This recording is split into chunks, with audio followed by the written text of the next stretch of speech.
Welcome to the maths zone. Hello guys, मेरा नाम है हुनरदीप सिंह और मैंने अपनी BSc honours in mathematics Sanskriti college Rajasthan university से की है। आज हम करेंगे miscellaneous examples and miscellaneous exercise. Okay, so देखते हैं। पहला एग्जांपल देखते हैं। एग्जांपल 28, एनसीईआरटी की बुक ओपन करो। Miscellaneous example 28, show that the set of letters needed to spell cataract and the set of letters needed to spell tract are equal। ठीक है, पहले इस सेट को लिखते हैं, इसकी रोस्टर फॉर्म लिखते हैं। पहले वाली सेट की कैटरैक्ट के लेटर से बना हुआ सेट है। ठीक है, उसका नाम देते हैं ए। तो उसमें क्या आएगा? सी आएगा, कोई भी रिपीट नहीं होना चाहिए। C A T R C T, ठीक है, इतनी आएगा।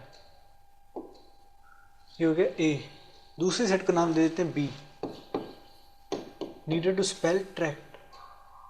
इसको भी इसी के वैसे कैसे लिख दो बोले, T R A C, T दोबारा से नहीं आएगा।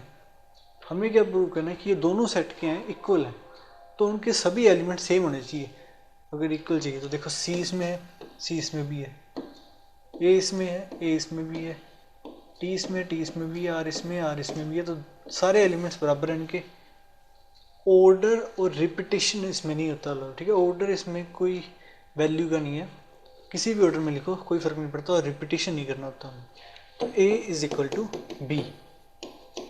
सेकेंड 29th एग्जाम्पल देखो, list all the subsets of the set. इसके सारे सबसेट्स लिखने, तो कैसे लिखेंगे? पहले एक तो हो जाएगा एम्प्टी सेट, फिर हम एक एक के लेके सेट बनाएंगे। -1 कितने आएंगे पहले ये बताओ, इसके सबसेट्स कितने आएंगे? 3 एलिमेंट है ना, तो 2 की पावर 3 दैट इज 8 सबसेट्स इसके बनेंगे। ठीक है, सो -1, एक में 0 रख दो, एक में 1 रख दो। अब 2 की पेयरिंग कर लो, -1, 0, 0, 1, -1, 1। अब तीनों की कर लो, तीनों को एक साथ ले लो, वो वाला सेट -1, 0, 1। कितने हो गए? 1 2 3 4 5 6 7 8। तो ये सारे लिस्ट कर दिए हमने सब सेट्स। आगे देखते हैं example number 30, show that A union B is equal to A intersection B implies A equal to B. इसका क्या मतलब है? ए यूनियन बी बराबर A intersection B implies A equals B. ये क्या है? इफ देन स्टेटमेंट है। इफ ये चीज़ ट्रू होती है देन प्रूव करो कि A is equal to B. तो हमें क्या लेट कर लेना है? इसको लेट कर लो, ये दिया हुआ है, इसको फाइंड करना है कि ये दोनों बराबर है या नहीं। ठीक है,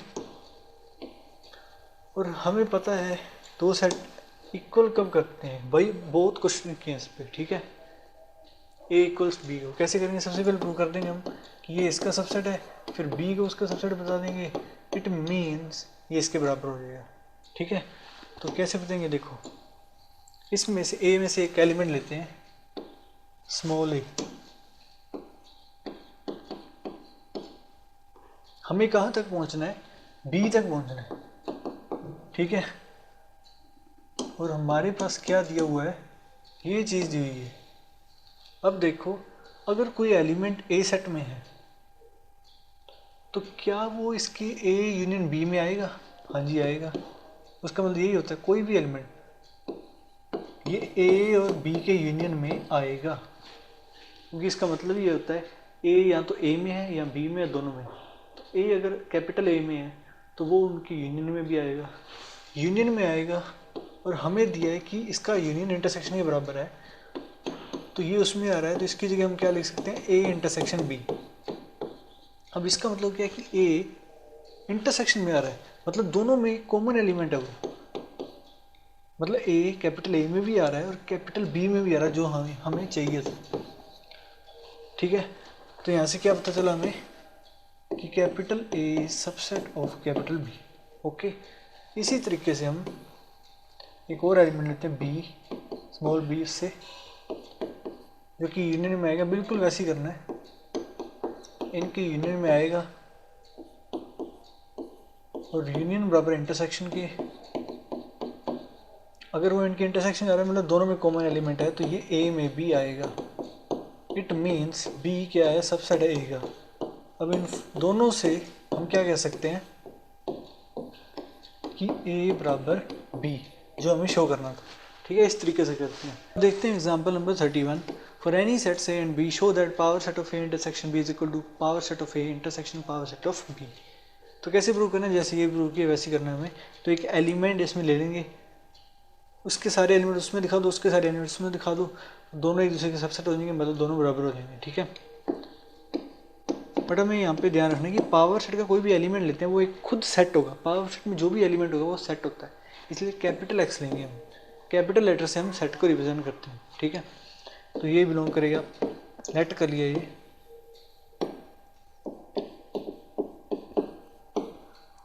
इसका क्या मतलब होगा कि ये इसका सबसेट होगा। पावर सेट में जो भी एलिमेंट है वो ए इंटरसेक्शन बी का सबसेट होगा, वही तो डेफिनेशन है। ठीक है, ये सबसेट होगा ए इंटरसेक्शन बी का। ओके, अब देखो कोई भी इंटरसेक्शन का सबसेट कब हो सकता है,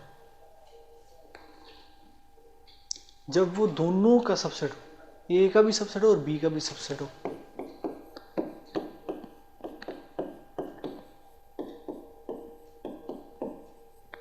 ठीक है, अब देखो यहाँ पे हमें क्या प्रूव करना है, P of A intersection P of B लाना है। अगर ये इसका सबसेट है और बी का भी सबसेट है तो ये उसके पावर सेट में जरूर आएगा, बिलोंग करेगा उसके पावर सेट में, एंड ये भी बिलोंग करेगा उसके पावर सेट में। अब कोई एलिमेंट दो अलग अलग सेट को एक साथ मतलब क्या कर रहा है, बिलोंग कर रहा है, बीच में एंड है तो क्या लगा देंगे हम, इंटरसेक्शन। क्या आ जाएगा, P of A intersection P of B. इसके सारे एलिमेंट्स इस सेट में है, सो क्या हो जाएगा, P of A intersection B subset बन जाएगा किसका, P of A intersection P of B. तो फर्स्ट हमने ये फाइंड कर लिया है। अब इसी तरीके से सेकंड देखते हैं। इसका एलिमेंट लेते हैं कोई कैपिटल वाई, बिलोंग करेगा P of A intersection P of B. Intersection को खोल देंगे तो ये बिलोंग करेगा पी ऑफ ए में एंड पी ऑफ बी में। कोई भी सेट किसी पावर सेट का एलिमेंट है, इसका मतलब है कि वो उसका सबसेट है ए का, जो जिस सेट का पावर सेट लिया हुआ है। ठीक है, एंड इधर भी वही होगा, वाई सबसेट होगा बी का।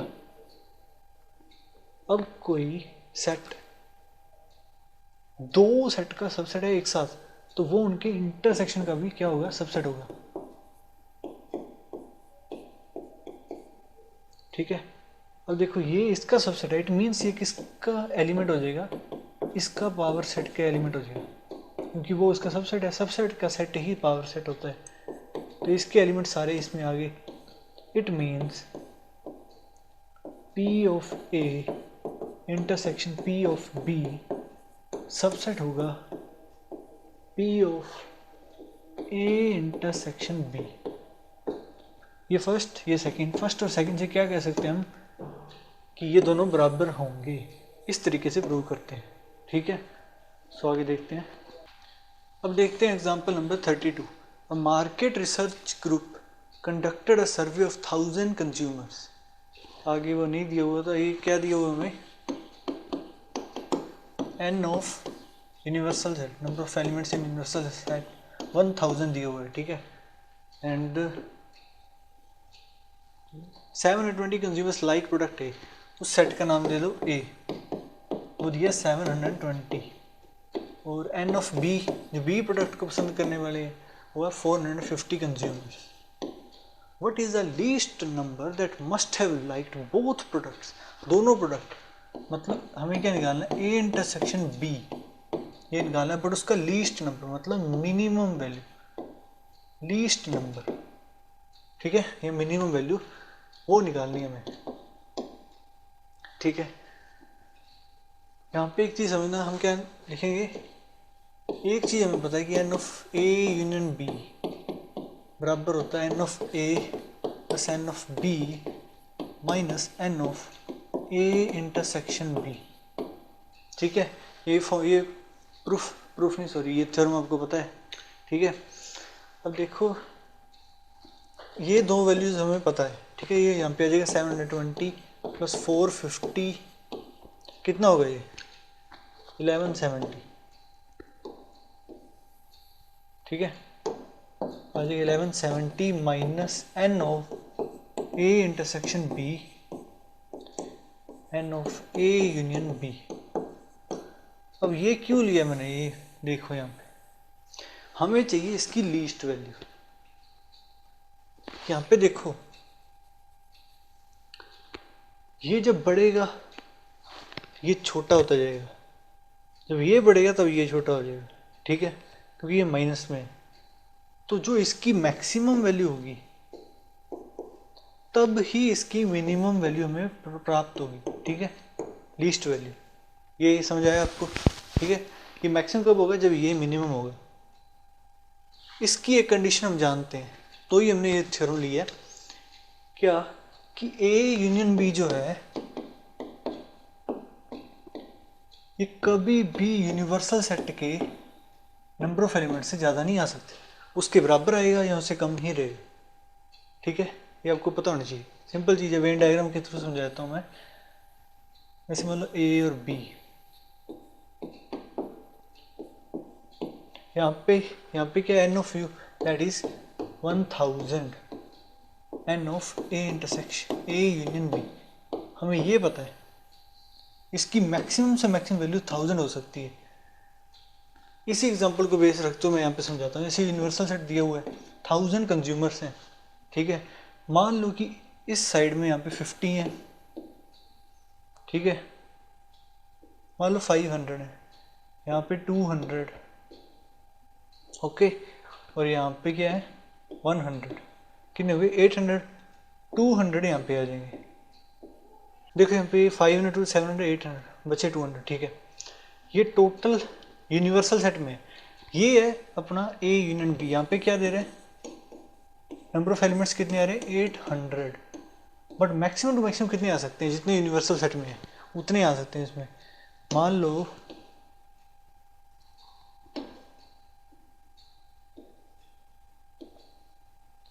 इसमें हो गए 500, इसमें 200, इसमें 300, और यहाँ पे इस बार 0 हो गए, ठीक है। तो इनकी वैल्यू क्या होगी अब 1000। तो मैक्सिमम 1000 हो सकता है, उससे ज़्यादा नहीं हो सकता ए यूनियन बी। तो ये कंडीशन हमें पता है, मतलब इसकी जो मैक्सिमम वैल्यू है तब इसकी हमें मिनिमम वैल्यू मिलेगी। तो इसकी मैक्सिमम वैल्यू क्या आ सकती है 1000, उससे ज़्यादा बड़ी नहीं आ सकती, क्योंकि हमें पता है कि कोई भी सेट है जैसे ए यूनियन बी है, ये भी सबसेट होता है यूनिवर्सल सेट का। और सबसेट कोई भी सेट है जो सबसेट है उसमें सेट से ज़्यादा सबसेट में आ सकते हैं एलिमेंट्स, नहीं आ सकते ना। तो ये 1000 तक ही मैक्सिमम हो सकते हैं, तो पता ही हमें यूनिवर्सल सेट सबसे बड़ा सेट होता है। तो इसकी मैक्सिमम वैल्यू 1000 होगी, जो कि यहाँ पे रख देंगे हम 1170 minus N of A intersection B, minimum value इसकी, इसको उधर भेजेंगे इसको उधर भेजेंगे तो इसकी वैल्यू आ जाएगी n of A intersection B minimum value is equal to 170।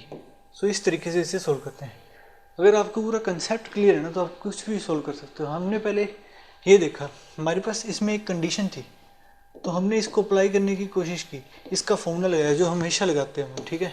तो यहाँ पे रखा जिससे इस पता लगा कि ये जब मैक्सिमम होगा तब ये मिनिमम वैल्यू अपनी प्राप्त करेगा। तो इसकी मैक्सिमम वैल्यू हमने वहाँ से निकाल के यहाँ पे रख दी, जिससे हमें मिनिमम वैल्यू मिल गई इसी, ठीक है। अगला एग्जाम्पल देखते हैं। अब देखते हैं एग्जाम्पल नंबर 33, ठीक है, आसान है बिल्कुल। Out of 500 car owners investigated, यहाँ पे गलत लिखा गया था, ऊपर लिखा हुआ सही, 400 owned car A and 200 owned car B. हमें क्या कुछ दिया हुआ है वो देख लो, यूनिवर्सल सेट के नंबर ऑफ एलिमेंट्स दिए हुए हैं, that is 500 400 on car A, तो उसके सेट मान लो ए है, एन ऑफ ए दिया हुआ है that is 400 and n of B दिया हुआ है 200 और 50 on both n B cars, मतलब ए इंटरसेक्शन बी दिया हुआ है 50। Is this data correct? क्या ये डेटा करेक्ट है, ये देखना है, ठीक है। यहाँ पर कोई कॉन्ट्रडिक्शन तो नहीं आ रहा, मतलब कोई, देखते हैं वो चीज़, इसे हम समझेंगे। देखिए वेन डायग्राम से बिल्कुल समझ आ जाएगा आपको।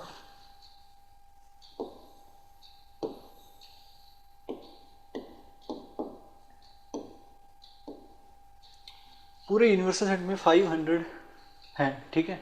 एन ऑफ ए में 400 है, इनमें जो कॉमन है उसमें है 50, ओके।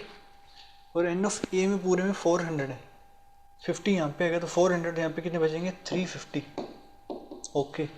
एन ऑफ बी में 200 है, पूरे में 200 है, 50 यहाँ पे आएगा तो यहाँ पे कितने बचेंगे 150।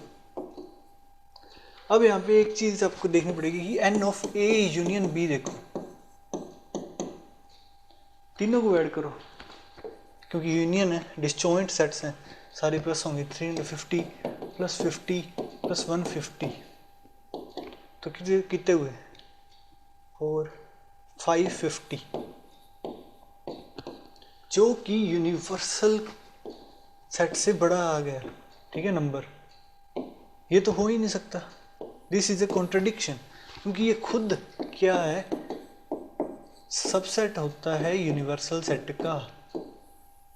यूनिवर्सल सेट सबसे बड़ा सेट होता है, इसके बराबर आ सकता है यूनियन, बट इससे ज़्यादा बड़ा नहीं हो सकता। तो ये डेटा तो कॉन्ट्रडिक्शन दे रहा है, so this data is not correct, ये करेक्ट नहीं है। बिल्कुल थोड़ा सा वेन डायग्राम में देखा उससे पता लग गया हमें, इतना आसान क्वेश्चन है। सो अगला एग्जाम्पल देखते हैं। अब देखते हैं एग्जाम्पल नंबर 34, ठीक है। कॉलेज अवॉर्ड, यहाँ पे पहले से मैंने अंडरलाइन कर दी है, ये लाइन मोस्ट इंपॉर्टेंट है, ये देखना। A college awarded 38 medals in football, 15 in basketball and 20 in cricket. तो पहले ये लिख लेते हैं डेटा सारा साथ के साथ। 38 मेडल्स मिले फुटबॉल में, सो एन ऑफ एफ दिया हुआ है हमें 38,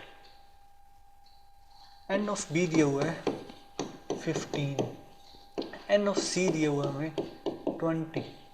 if these medals went to total of 58 man, मतलब क्या हुआ, जो हमारे 58 मैन हैं उन्हें इन 3 मेडल्स, मतलब फुटबॉल बास्केटबॉल क्रिकेट के अलावा कोई और स्पोर्ट्स में मेडल्स नहीं मिल रहे हैं, ठीक है। इन तीनों में ही बटे हुए हैं, इन 58 मैन में, ठीक है। तो ये मतलब तीनों चीज़ें जो हमारे पास है, फुटबॉल बास्केटबॉल क्रिकेट, इनका यूनियन का सेट दे रखा है हमें, उसके बारे में डेटा दिया हुआ है, ना कि ये यूनिवर्सल सेट, ठीक है। तो इसमें ये एक्स्ट्रा लाइन से पता लग गया हमें क्या दिया हुआ है, यूनियन दिया हुआ है, F union B union C 58 and only 3 men got medals in all the 3 sports, मतलब इंटरसेक्शन भी दिया हुआ है तीनों एक साथ। हमें क्या फाइंड करना, how many received medals in exactly 2 of the 3 sports, ठीक है। एग्जैक्टली 2 of the 3 स्पोर्ट्स का मतलब है कि जिन्हें फुटबॉल और बास्केटबॉल में मिला है बट उसके साथ साथ क्रिकेट में नहीं मिलना चाहिए, ठीक है। बास्केटबॉल और क्रिकेट में मिला है, फुटबॉल में नहीं मिलना चाहिए, या ऐसे हो सकता है कि फुटबॉल और क्रिकेट में मिले, बास्केटबॉल में नहीं मिलना चाहिए, ठीक है। तो ये 3 केसेस बनते हैं इसमें, ठीक है। सब देखते हैं, इसे वेन डायग्राम में बनाते हैं, उससे बिल्कुल समझ आ जाएगा आपको। तो देखते हैं, इसका फॉर्मूला आपको पता होना चाहिए, बस हमने पढ़ा था, ठीक है। सो देखो वेन डायग्राम,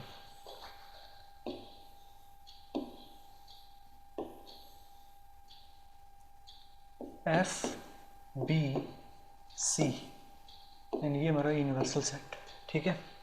इनमें कॉमन क्या है, तीनों कॉमन, इंटरसेक्शन 3 दिए हुए, ठीक है। यहाँ पे 3 आ गया। हमें क्या फाइंड करना है, एग्जैक्टली 2 of the 3 स्पोर्ट्स। वो कौन सा रीजन होता है, वो होता है ये वाला,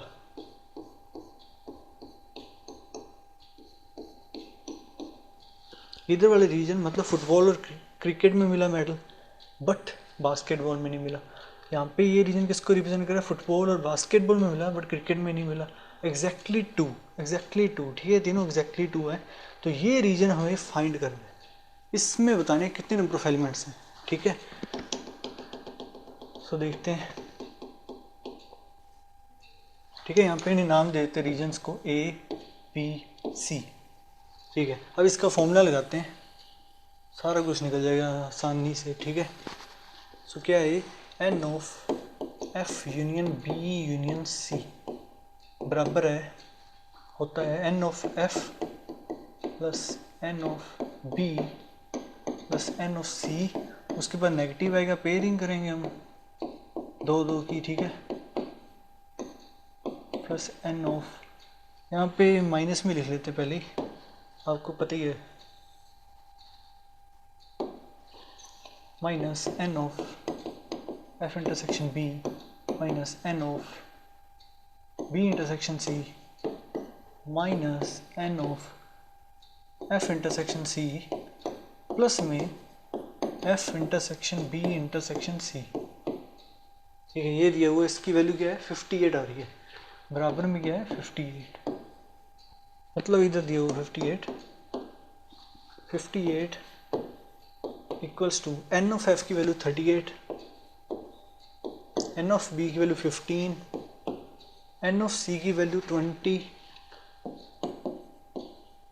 और इनकी वैल्यू हमें नहीं पता है। ठीक है, ये वैसे के वैसे पड़े रहेंगे।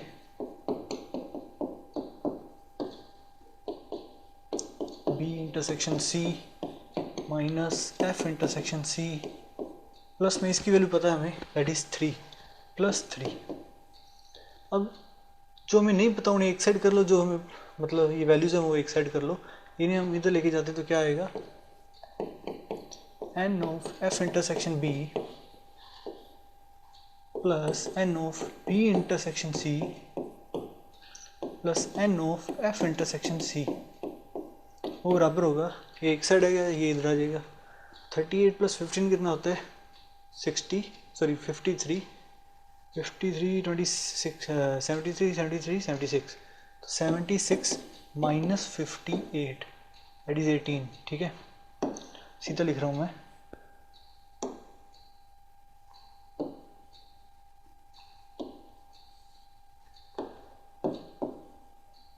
तो यहाँ तक हम पहुँच गए। हमें निकालना क्या है, हमें निकालना है ये शेडेड रीजन, मतलब ए प्लस बी प्लस सी की वैल्यू चाहिए हमें। हाँ, सोच रहे हो ये तो वही है एग्जैक्टली 2 ऑफ द स्पोर्ट्स, नहीं, इसमें और उसमें फ़र्क है। वो अगर मैं सेट की फॉर्म में लिखना चाहूँ तो वो पता है कैसे लिखा जाएगा, वो लिखा जाएगा football intersection B but not cricket complement. ये एग्जैक्टली 2 नहीं है, ये है मतलब फुटबॉल और बास्केटबॉल तो एटलीस्ट खेलते हैं, तीनों भी हो सकते हैं। ठीक है, मतलब फुटबॉल और बास्केटबॉल खेलने वाले प्लेयर्स हैं, क्रिकेट खेल लिया तो उससे मतलब कोई नहीं, मतलब क्रिकेट में मेडल मिल गया उससे कोई नहीं है। ठीक है, सो इस तरीके से ये सारे होते हैं, ये और ये डिफरेंट है। ठीक है, तो वही समझा रहा हूँ मैं।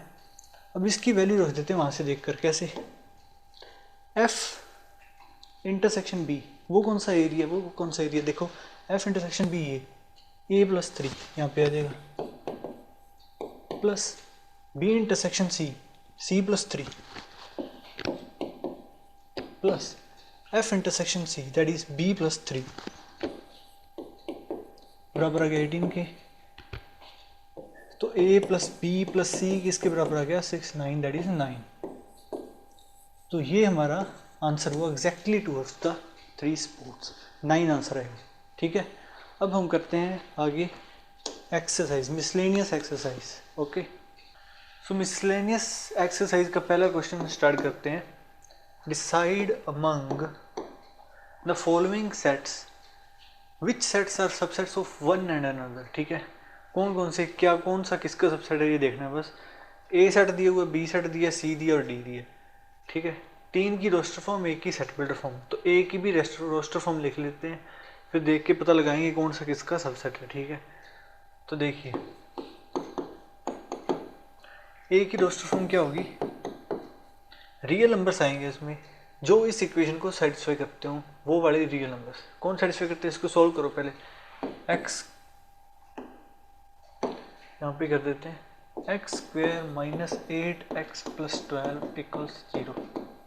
यहाँ पे क्या आएगा, माइनस 6x माइनस 2x और 12। ठीक है, हिट कौन सा होता है वो, splitting the middle term method. ठीक है, वो तो आता होगा आपको। Equals 0, x square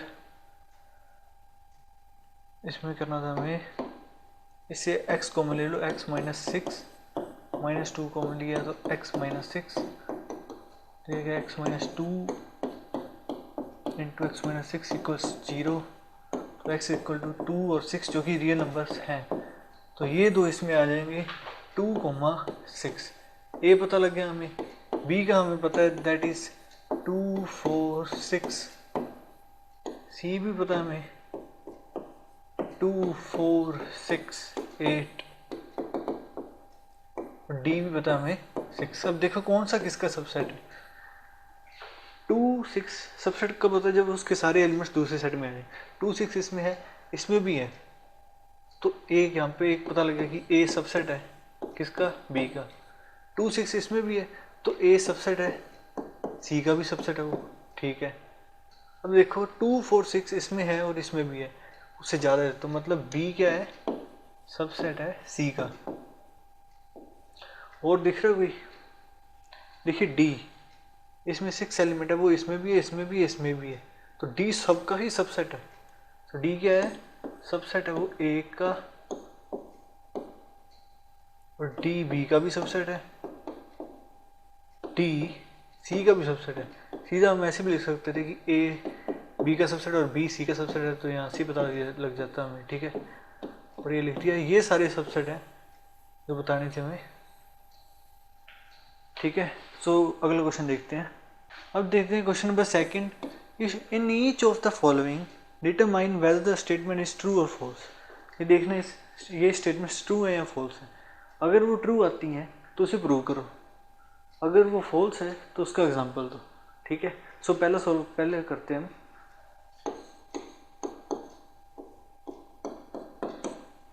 If x belongs to A and A belongs to B, then x belongs to B। देखो क्या ये ट्रू है या फॉल्स। देखो x बिलोंग करता है A में, A का एलिमेंट है, और ये जो सेट है ये इस सेट में बिलोंग करता है, इसका एलिमेंट है ये। क्या फिर x B का एलिमेंट होगा? नहीं होगा, क्योंकि A पूरे का पूरा सेट है उसमें, बस उसमें मतलब x एलिमेंट नहीं आया। x एलिमेंट तो A में है। इसका एग्जांपल देके बताता हूँ मैं, ये आएगा फॉल्स। इसका एग्जांपल देता हूँ मैं, जैसे A लेते हैं हम 1, 2, 3, ठीक है, और B ले लेते हैं हम 1, 2, 3, 4, 5, 6, ठीक है। सो देखो यहाँ पे हम क्या दिख रहे हैं, हमें पता है ये दो सेट ले लिए हमने A और B, यहाँ पे ये दोनों कंडीशन सेटिस्फाई होनी चाहिए। If this thing happens then this thing, ठीक है। तो ये देखना है हमें। तो मान लो कि 3 जो एलिमेंट है वो हमें पता है A में है, क्या 3 B में है? नहीं है, वो तो A में है, ये सेट इसमें है, इसका एलिमेंट नहीं है, मतलब 3 does not belong to B। और हमारा जो A सेट है वो जो इससे पहले वो कराना था कि जो A सेट है वो पूरे का पूरा B में आ रहा है, इसमें बिलोंग करता है, हाँ जी। तो क्या यहाँ पे X जो 3 है, यहाँ पे लिया हमने एग्जांपल, वो B में बिलोंग कर रहा है? नहीं कर रहा है, 3 इसका एलिमेंट नहीं है, वो इस सेट का एलिमेंट है। तो देखो 3 इसमें बिलोंग नहीं कर रहा है, बट ये कह रहे हैं बिलोंग। तो एक एग्जांपल हमें मिल गया जो कि इसे गलत प्रूव कर रहा है, तो इसका आंसर क्या होगा? फॉल्स, ठीक है। सेकंड देखते हैं।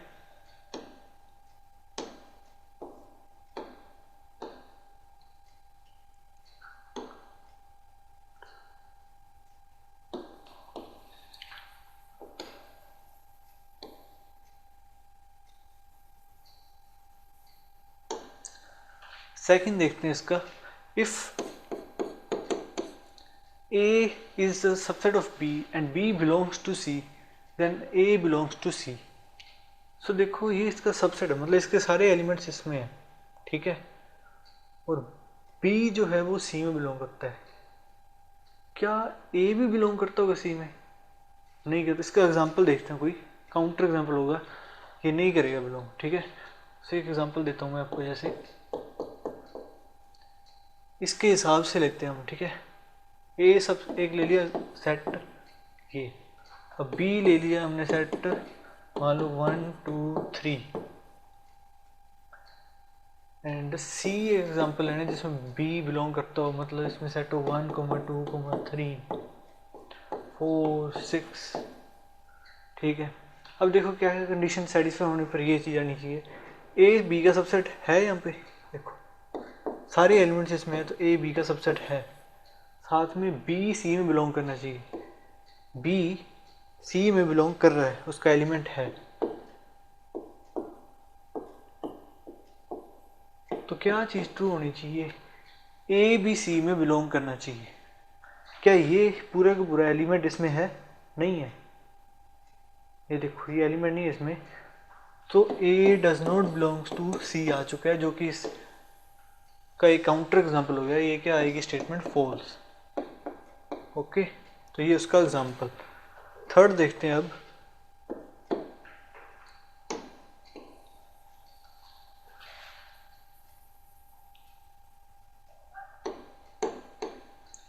थर्ड देखते हैं, if A is the subset of B and B is the subset of C then A is subset of C।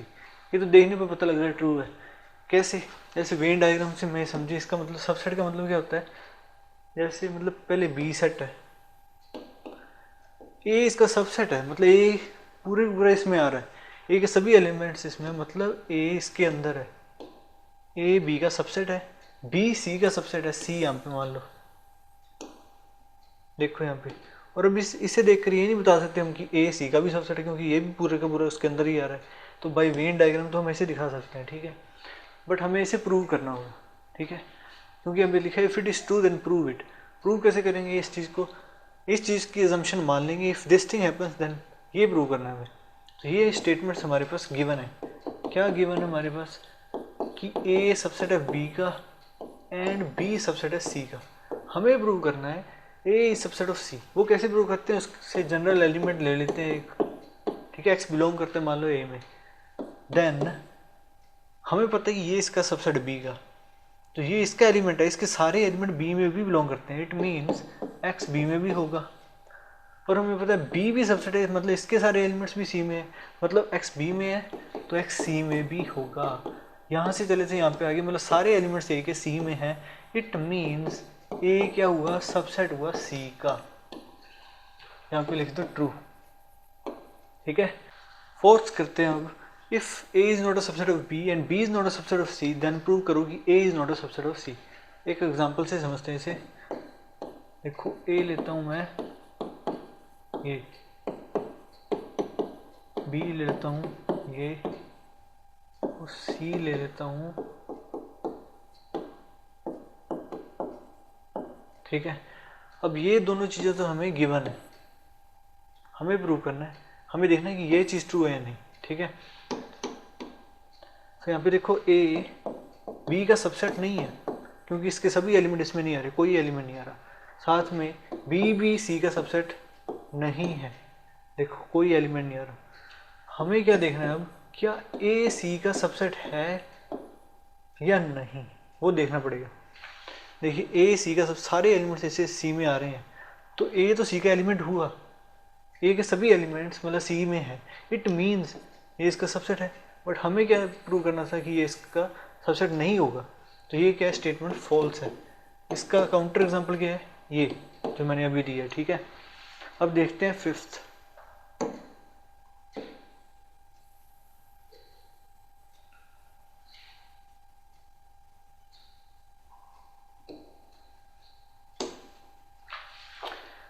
अब देखते हैं fifth, if x belongs to a and a is not a subset of b then x belongs to b।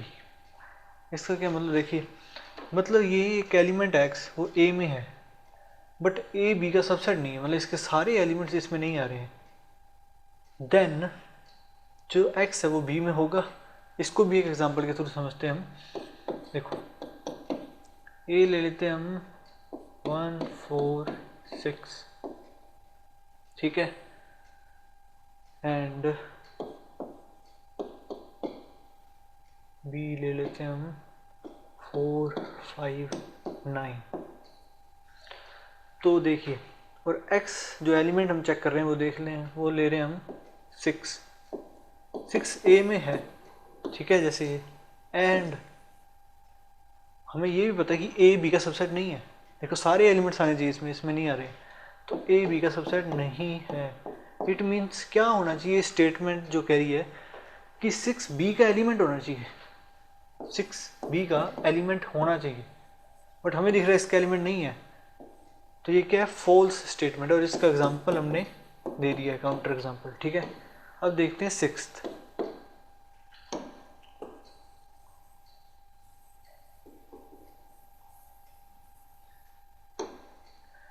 If A is subset of B and X does not belong to B, then X does not belong to A.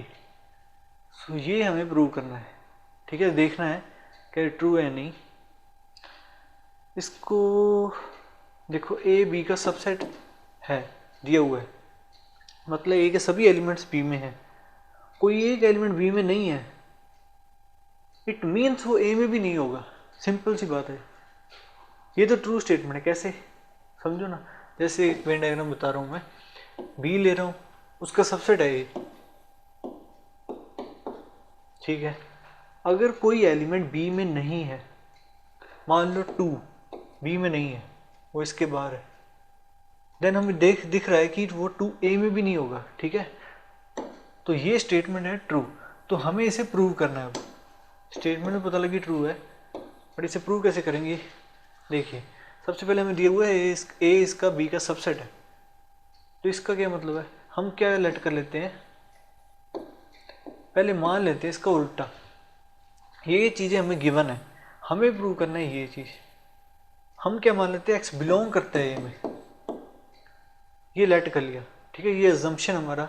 देखते हैं अगर ये लेने पर कोई आगे contradiction आ जाता है, तो ये सपोजिशन हमारी, अजम्पशन हमारा गलत साबित होगा, ठीक है। तो हमने मान लिया उसका उल्टा कि ये दोनों ट्रू है, उसके साथ ये भी ट्रू है कि X A में बिलोंग कर रहा है, ये दोनों तो हमें गिवन है ही, ठीक है। A B का सबसेट है, इट मीन्स A के सभी एलिमेंट B में, तो X A में तो X B में भी होगा, ठीक है। बट हमें क्या गिवन है कि X B का एलिमेंट नहीं है, इट मीन्स ये हमें क्या दे रहा है, कॉन्ट्रडिक्शन दे रहा है, ठीक है, इट इज अ कॉन्ट्रडिक्शन।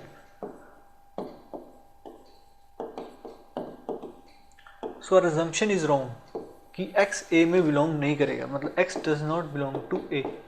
इस तरीके से सोल्व करते हैं, ठीक है। अब देखते हैं question number 3rd। Let A B and C be the set such that A union B is equal to A union C and A intersection B equals A intersection C, show that B is equal to C।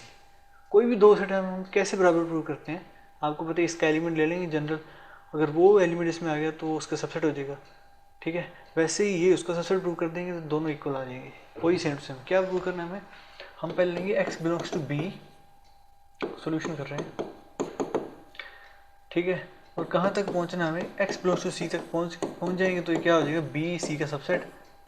Similarly फिर एक C में element लेंगे, और वो element देखिए B में show कर देंगे, तो मतलब C क्या हो जाएगा, सबसेट ऑफ B हो जाएगा। इन दोनों से हम कह सकते हैं B बराबर C, और इन चीज़ों को प्रूव करने के लिए वो दोनों चीज़ों का यूज़ होगा जो हमें क्वेश्चन में गिवन है। ओके, तो देखिए कैसे करते हैं। सबसे पहले ले लेते हैं एक element, general element X belong करता है B में। अब हमें क्या देखना है, अगर ये B में बिलोंग करता है तो ये A यूनियन B में भी तो बिलोंग करेगा। इसकी डेफिनेशन ये होती है, कोई एलिमेंट इसमें है, इट मीन्स या तो वो A में होगा या B में होगा। अगर एलिमेंट B में है तो वो इसके यूनियन में भी होगा, ठीक है, क्योंकि वो B में है। अगर ये यूनियन में है तो हमें पता है A union B A union C के बराबर होता है, वहाँ पे दिया हुआ है, ठीक है। अब इसको तोड़ो, इसका मतलब है X बिलोंग्स टू A और X बिलोंग्स टू C, ठीक है। या तो X A में बिलोंग करेगा या C में बिलोंग करेगा। तो इसके आगे हमें केसेस बनाने पड़ेंगे कि अगर मान लेते हैं, मान लो कि X A में बिलोंग कर गया, एक कंडीशन ये हो जाएगी। दूसरी कंडीशन क्या है, मान लो कि X C में, तो पहले ये कंडीशन देखेंगे कि अगर x a में आ रहा हो तब क्या b is equal to c आ रहा है या नहीं, पहले केस में, फिर सेकंड केस में चेक करेंगे। तो x a में बिलोंग कर रहा है और हमें पता है कि x b में बिलोंग कर रहा था, ठीक है। अगर a में भी बिलोंग करेगा, b में भी बिलोंग कर रहा है, इट मीन्स वो उसके इंटरसेक्शन में भी तो बिलोंग करेगा। इंटरसेक्शन का मतलब होता है ये एलिमेंट इसमें है, इट मीन्स वो a में भी है b में भी है। हमने इसको लेट कर लिया पहला केस कि x a में है और ये तो हमने लेट किया हुआ था कि x b में है, तो दोनों में है, इट मीन्स वो उसके इंटरसेक्शन होगा। अगर a इंटरसेक्शन b में है तो a इंटरसेक्शन b किसके बराबर है, a इंटरसेक्शन c के। तो यहाँ पे क्या आ जाएगा, x belongs to a intersection c, ठीक है। अब इसको खोल देंगे हम, इसको समझते हैं, इसका मतलब है x belongs to a and x belongs to c। और हमें क्या चाहिए था, x बिलोंग्स टू c ही चाहिए था। ये लिखो बड़े ना लिखो, हमें क्या चाहिए था, x बिलोंग्स टू c, मतलब इसके सभी एलिमेंट्स c में बिलोंग कर रहे हैं इस केस के लिए। It means b is a subset of c। पहला केस तो हमने देख लिया कि अगर x a को बिलोंग करता है तो ये चीज़ आ रही है, यहाँ पे बीच में और था। दूसरा केस लेते हैं, x बिलोंग्स टू c। कहाँ से चले थे हम, x बिलोंग्स टू b लेकर, implies x belongs to c। मतलब क्या हो गया, b हमारे लेट किया था, उसने क्या इम्प्लाई किया, x belongs to c। It means b is a subset of c। तो दोनों केसेस में b c का सबसेट है, मतलब जब x b को बिलोंग करता है, मतलब सॉरी ऐसे नहीं, मतलब b belongs to b is a subset of c, ये प्रूव हो चुका है इससे, ठीक है। अब इसको उल्टा भी प्रूव करना है, बिल्कुल सेम टू सेम ऐसे ही करना है जो इसको उल्टे में प्रूव करना है। मतलब हमें क्या प्रूव करना है, c को b का सबसेट प्रूव करना है। यहाँ पे लिख देंगे सिमिलरली, ये आपके लिए होमवर्क दे रहा हूँ, इसे सोल्व करके देखिए, बिल्कुल ऐसे ही होगा सारा कुछ। c सबसेट बनेगा b का, अगर ये दोनों चीज़ ट्रू है it means b is equal to c, okay. अब देखते हैं question number 4th, show that the following 4 conditions are equivalent. जो ये चारों कंडीशन दी हुई हैं ये सारी हमें बताने की इक्विवेलेंट है। इक्विवेलेंट का मतलब क्या है कि चारों की चारों कंडीशन सिर्फ एक ही बात की ओर इशारा कर रही है, मतलब सेम चीज़ है, ठीक है, इक्विवेलेंट है। तो इक्विवेलेंट का साइन आपको पता ही है। हमें क्या प्रूव करेंगे, जैसे फर्स्ट को हम इक्विवेलेंट प्रूव कर देंगे सेकंड कंडीशन, ठीक है। फिर हम फर्स्ट को ही ले लेंगे, ऐसे हम किसी से भी कर सकते हैं, वैसे फर्स्ट से हम इक्विवेलेंट प्रूव कर देंगे थर्ड को, देन हम फर्स्ट को इक्विवेलेंट प्रूव कर देंगे फोर्थ के, तो फर्स्ट सेकंड के इक्विवेलेंट हो गया, फर्स्ट थर्ड के भी इक्विवेलेंट है, तो ये उसके इक्विवेलेंट है, तो सेकंड भी थर्ड के इक्विवेलेंट हो जाएगा।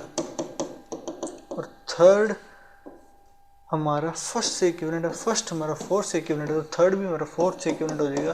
तो ये एक दूसरे के सभी इक्विवेलेंट हो जाएंगी, कि सभी एक ही बात की ओर इशारा कर रहे हैं, चारों का मीनिंग एक ही है, हमें ये प्रूव करना है। तो हम क्या लेंगे, फर्स्ट लेंगे, इसको हम इसके इक्विवेलेंट, फिर इसके इक्विवेलेंट, फिर उसके इक्विवेलेंट बता देंगे। कोई भी ले, चारों में से कोई भी ले सकते हो या कैसे भी कर सकते हो। तो सोल्यूशन निकालते हैं।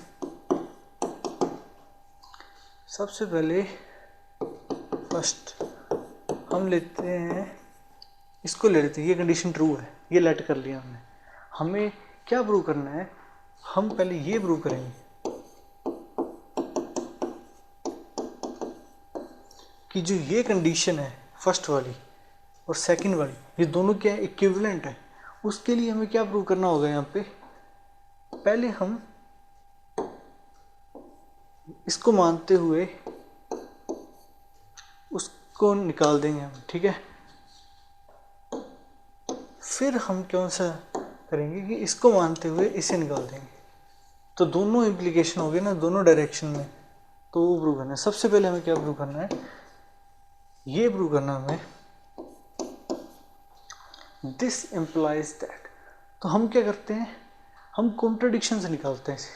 हम मान लेते हैं कि ये चीज़ तो लेट की हुई है हमने, ठीक है, दी हुई है हमें, और इधर ये चीज़ हम फॉल्स मान लेते हैं। ये स्टेटमेंट है ना, इसको पहले हम फॉल्स मान लेते हैं। फॉल्स कब होगी, जब ये हमने लेट की हुई है तो ट्रू है, इसको फॉल्स मान लो, मतलब हमें क्या दिया हुआ है, a माइनस बी मान लो कि नॉट इक्वल टू 5 है, ठीक है।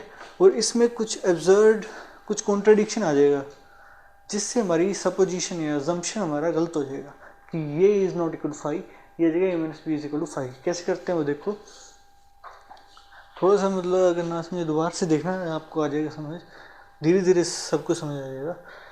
देखो a is subset of b और ये हमने मान लिया, मतलब a minus B is not equal to 5 का मतलब है कि ये एम्प्टी सेट नहीं है।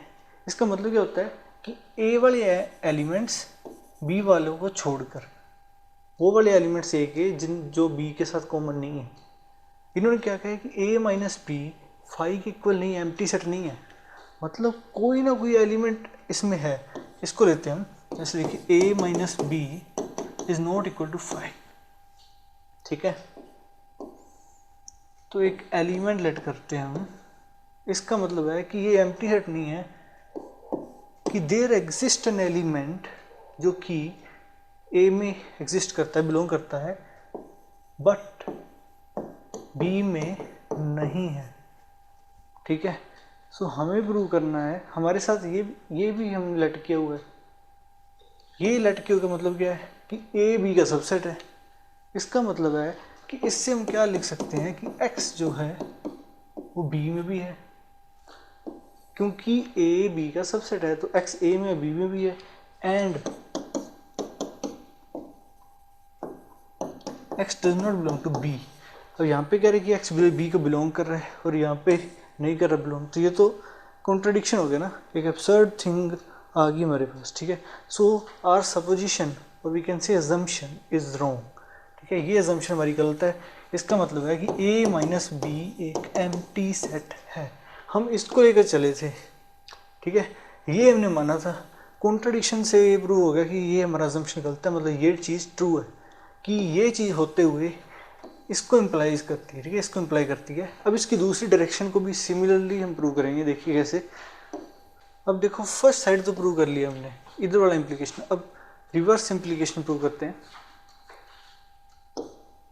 लेट कर लेते हैं हम a माइनस बी 5 के इक्वल है, और इससे हमें क्या प्रूव करना है, a subset of b, but हम कैसे प्रूव करेंगे भाई, कॉन्ट्रडिक्शन।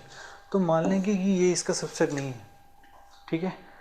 अब ये लेते हैं हम, देखिए अगर कोई सेट b का सबसेट नहीं है, इट मीन्स कि a में एक ऐसा एलिमेंट जरूर है जो b में नहीं है, तो उसे लेट कर लेते हैं x, कि a में है एंड वो b में नहीं है। तो ये किसकी डेफिनेशन होती है, ये ही तो डिफरेंस की डेफिनेशन होती है a माइनस बी की। इसको लिख सकते हैं हम a माइनस बी।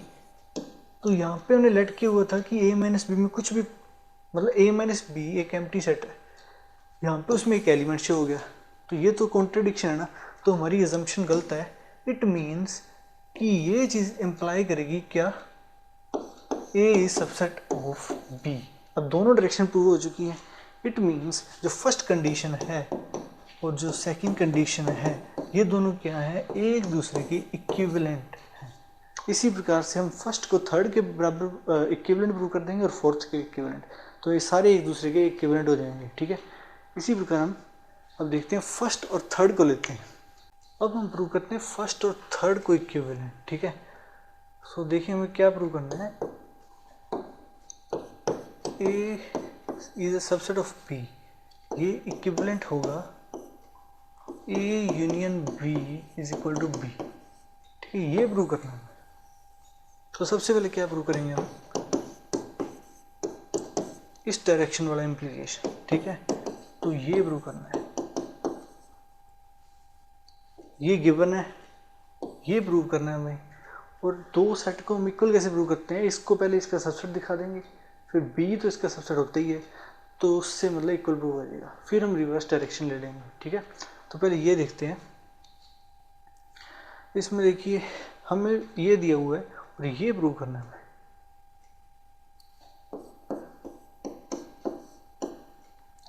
तो A यूनियन B में एक एलिमेंट ले लेते हैं, ठीक है। X लेट कर लिया, एक एलिमेंट है A यूनियन B में, अगर वो element general element, arbitrary element लिया हमने, तो वो अगर B में भी आ गया तो ये इसका सबसेट हो जाएगा, ठीक है। तो इसका मीनिंग है कि x A में होगा या x B में होगा, ठीक है। और इस ये हमें पता है, ये तो दिया हुआ हमें। इसकी हेल्प से हम कह सकते हैं कि x अगर a में हुआ तो वो उसका सबसेट है, तो x b में भी होगा। और इधर से भी b आ रहा है, तो 2 बार लिखने की जरूरत नहीं है। इसके सारे एलिमेंट इसमें हैं, so it means A union B is a subset of B। ठीक है, अब इसकी एक साइड तो हमने प्रूव कर दी है, अब B इसका सबसेट दिखाएंगे। बट हमें पता ही कोई भी सेट है B, वो A यूनियन B तो बड़ा सेट है ना, उसका सबसेट तो हो गई। जैसे देखिए A और B, A यूनियन B तो होता है ये, और B होता है सिर्फ ये। सो इनमें क्या को मतलब B A यूनियन B का सबसेट होगा, ये तो ऑब्वियसली होगा। ठीक है, सो इन दोनों से हम क्या कह सकते हैं, इस डायरेक्शन वाला कि मतलब A is subset of B implies करता है A union B is equal to B। अभी हमारा प्रूफ कंप्लीट नहीं हुआ है। ठीक है, कन्वर्सली भी प्रूव करना है इस स्टेटमेंट को। ठीक है, अब हम प्रूव करेंगे इसका कन्वर्स। ये आसान है बिल्कुल। A union B is equal to B implies करता है A is subset of B। ये हमें प्रूव करना है। अब इसकी हेल्प से इसको प्रूव करना है। तो एक आर्बिट्ररी एलिमेंट ले लेते हैं A का। ठीक है, अगर कोई एलिमेंट A में है तो वो उसके यूनियन में भी होगा, A यूनियन B में, और A यूनियन B के बराबर दिया हुआ है, तो X बिलोंग कर जाएगा B में। इससे क्या प्रूव हो जाएगा कि A is subset of B। अब दोनों डायरेक्शन प्रूफ हो गया, तो मतलब हम क्या कह सकते हैं, फर्स्ट और थर्ड आर इक्विवेलेंट। फर्स्ट और सेकंड इक्विवेलेंट हो गए, फर्स्ट और थर्ड हो गए, मतलब ये तीनों एक में इक्विवेलेंट हो गए। बस एक रह गया, फर्स्ट को फोर्थ के साथ इक्विवेलेंट प्रूव करना है। ठीक है, तो देखते हैं। अब फर्स्ट और फोर्थ को इक्विवेलेंट प्रूव करेंगे हम। ठीक है, सो हमें क्या प्रूव करना है, ए बी का सबसेट है, ये इक्विवेलेंट है ए intersection B is equal to a. तो इसमें क्या प्रूव करना पड़ेगा, पहले ये वाला इम्प्लीकेशन, देन उसका कन्वर्स। ठीक है, सो हमें क्या प्रूव करना है, पहले ये प्रूव करना है। ये तो आसान ही है। कैसे, अगर ए बी के, इसको वेन डायग्राम से समझते हैं, जैसे ए बी का सबसेट है, मतलब ये बी हुआ, इसके ए के सभी एलिमेंट्स बी में आते हैं, मतलब जो ए सेट है वो इसके अंदर आता है। अब हम क्या चाहते हैं कि ये चीज़ हमें प्रूव करनी है, तो हम देखते हैं ए इंटरसेक्शन बी। ए और बी में क्या इंटरसेक्शन है, ये खुद ए ही आ जाएगा जो यहाँ पे लिखा हुआ है, तो ऑब्वियसली है कि ये चीज़ तो ट्रू है ही। ठीक है, तो इधर वाला पार्ट तो प्रूव हो गया। अब उसका कन्वर्स प्रूव करते हैं। क्या प्रूव करना है हमें, हमें प्रूव करना है कि ये दिया हुआ है, ये चीज़ इंप्लाई करेगी ए बी का सबसेट है। ठीक है, तो हम क्या करते हैं, इसमें वही एक एलिमेंट ले लेते हैं, इसका ए का एलिमेंट लिया। अब हमें क्या पता है, x अगर ए में है और ए इसके बराबर है, तो जो एलिमेंट ए में वो इसमें भी होगा, ए इंटरसेक्शन बी में भी होगा। कोई एलिमेंट अगर ए इंटरसेक्शन बी में आता है, it means x belongs to A and वो बी में भी होगा। This is what we wanted. देखो, इसके सारे एलिमेंट इसमें आ गए, it means A is subset of B. तो दोनों तरफ से प्रूव कर दिया। मतलब क्या हो गया, फर्स्ट और फोर्थ एक दूसरे के इक्विवेलेंट प्रूव हो गए। ठीक है, सो पहले फर्स्ट को सेकंड से इक्विवेलेंट किया, फर्स्ट को 3 से, फोर्थ से, मतलब ये सारे के सारे क्या हैं, एक दूसरे के इक्विवेलेंट है, एक ही बात को बता रहे हैं।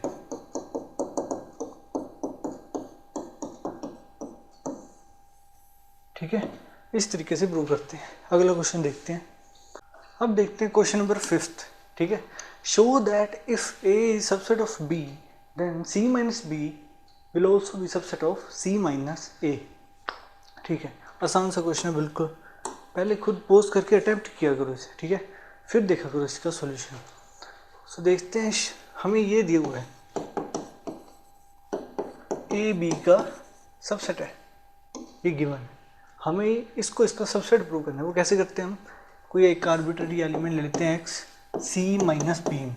ठीक है, इट मीन्स इसकी डेफिनेशन क्या होती है, यही होती है कि वो सी में होगा एंड वो बी में नहीं होगा। अगर कोई एलिमेंट बी में नहीं है तो यहाँ पे क्या दिया हुआ है, ए तो बी का सबसेट है। अगर कोई एलिमेंट बी में नहीं है तो ए में कैसे होगा, क्योंकि वो उसका सबसेट है, उससे छोटा सेट है। सारे इसके एलिमेंट बी में है। अगर बी में कोई एलिमेंट नहीं है इट मीन्स वो ए में भी नहीं होगा। तो इधर से सी लिखेंगे, इधर लिख देंगे कि वो ए में भी नहीं होगा। अब इस पर डेफिनेशन लगाएंगे कि सी में होगा बट ए में नहीं होगा। It means x belongs to c minus a. यहाँ से चले थे यहाँ पे पहुँच गए। इट मीन्स ये इम्प्लाई करता है c minus B is subset of C minus a. ठीक है, अगला क्वेश्चन देखते हैं। Assume that P of A is equal to P of B. Show that A is equal to B. ठीक है, हमें क्या दिया हुआ है, P of A power set of A बराबर है पावर सेट ऑफ B है। शो करना हमें A is equal to B। कैसे प्रूव करेंगे, पहले A को B का सबसेट प्रूव करेंगे, देन सिमिलरली करके हम B को A का सबसेट प्रूव करेंगे। ऐसे करते हैं, ठीक है, इसकी हेल्प लेंगे। तो सबसे पहले एक आर्बिट्ररी एलिमेंट ले लो, x बिलोंग्स टू a। अब देखो कोई एक एलिमेंट है जो कि a में बिलोंग करता है, उसका अगर हम सेट ले लें,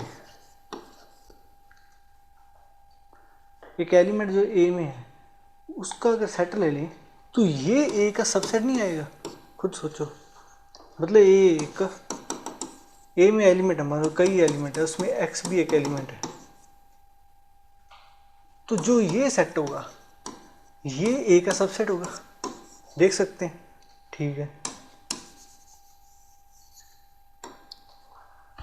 ए का सबसेट ही तो पावर सेट में बिलोंग करता होता है। पावर सेट की डेफिनेशन क्या है कि ए के सभी सबसेट का सेट। तो ये एक सबसेट है, तो ये पावर सेट में भी बिलोंग करेगा ए की। और P of A P of B के बराबर दिया हुआ है। इट मीन्स ये चीज P ऑफ B में भी लाई करती है, ठीक है। अब इसको वैसे उल्टा कर रहे हैं, ये सेट अगर P ऑफ B में है इट मीन्स जो ये चीज है ये सबसेट है B सेट का, क्योंकि ये तो पावर सेट की डेफिनेशन होती है, ठीक है। और अगर ये इसका सबसेट है इट मीन्स जो X है वो B में बिलोंग करता होगा। ये लेके चले थे, यहाँ पे आ गए। इट मीन्स क्या प्रूव कर दिया हमने कि A is subset of B। Similarly हम दूसरी साइड से करेंगे, बिल्कुल ऐसे ही प्रूफ है। उसमें कोई भी एलिमेंट ले लेंगे, उससे पहले B में ले लेंगे, A में प्रूव कर देंगे, बिल्कुल ऐसा ही होगा, ठीक है। तो अगला क्वेश्चन देखते हैं। इससे मतलब क्या प्रूव हो गया, A is equal to B। Is it true for any sets A and B P of A union P of B is equal to P of A union B। Justify your answer, ठीक है। तो एक चीज आपको बता दूं मैं, किसी चीज को प्रूव करने से ज्यादा आसान क्या होता है, उसको डिसप्रूव करना, मतलब गलत प्रूव करना उसको। क्योंकि हमें गलत प्रूव करने के लिए सिर्फ एक एग्जाम्पल की जरूरत होती है, जिसे हम क्या कहते हैं, काउंटर एग्जाम्पल, ठीक है। तो देखिए क्या ऐसा कोई एग्जाम्पल है जिसमें ये बराबर नहीं है, ठीक है। वो ढूंढना ज़्यादा आसान है, वो ढूंढते हैं, ठीक है। सो कोशिश करते हैं। ये एक ऐसा सेट लेते हैं जिसमें एलिमेंट मान लो 2, बी एक ऐसा सेट है जिसमें 4 एलिमेंट है, ठीक है। अब इसके पावर सेट लिखते हैं। P ऑफ A क्या हो जाएगा, 5 और A। पावर सेट निकालना तो आता होगा आपको, वो पहले मैंने कराया, वो पीछे सारे लेक्चर देखिए फिर ये समझ आएंगे। पावर सेट ऑफ B लिखते हैं, ये क्या हो जाएगा 5 एंड, ठीक है। अब इनका करते हैं यूनियन, जो दिया हुआ पे left hand side P of A और P ऑफ B का यूनियन करने से क्या हो जाएगा, 5 एक बार लिखेंगे हम, एक 2 वाला एलिमेंट आ जाएगा, एक 4 वाला आ जाएगा, ठीक है।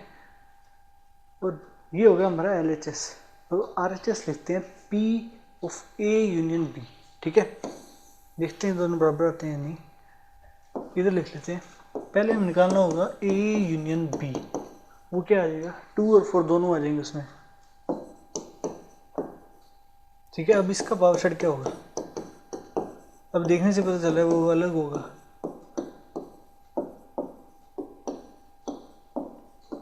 दोनों को लेके कर लो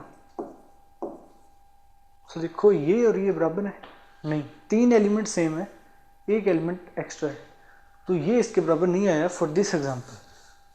तो इससे हमने इसे क्या कर दिया, रॉन्ग प्रूव कर दिया। सो हमारा ठीक है, क्योंकि इसमें एक एलिमेंट नहीं था, जस्टिफाई भी कर दिया हमने आंसर। तो इस तरीके से हम करते हैं, ये काउंटर एग्जांपल से प्रूव किया इसे कि वो चीज़ ट्रू नहीं है। ठीक है, अगला क्वेश्चन देखते हैं। अब देखते हैं question number 8, show that for any sets A and B A is equal to this and this equal to that. ठीक है, सो पहले इसको प्रूव करेंगे, इसके RHS को LHS के प्रूव कर देंगे, इसके LHS को RHS के प्रूव कर देंगे, तो बराबर हो जाएगा। आसान सा क्वेश्चन है।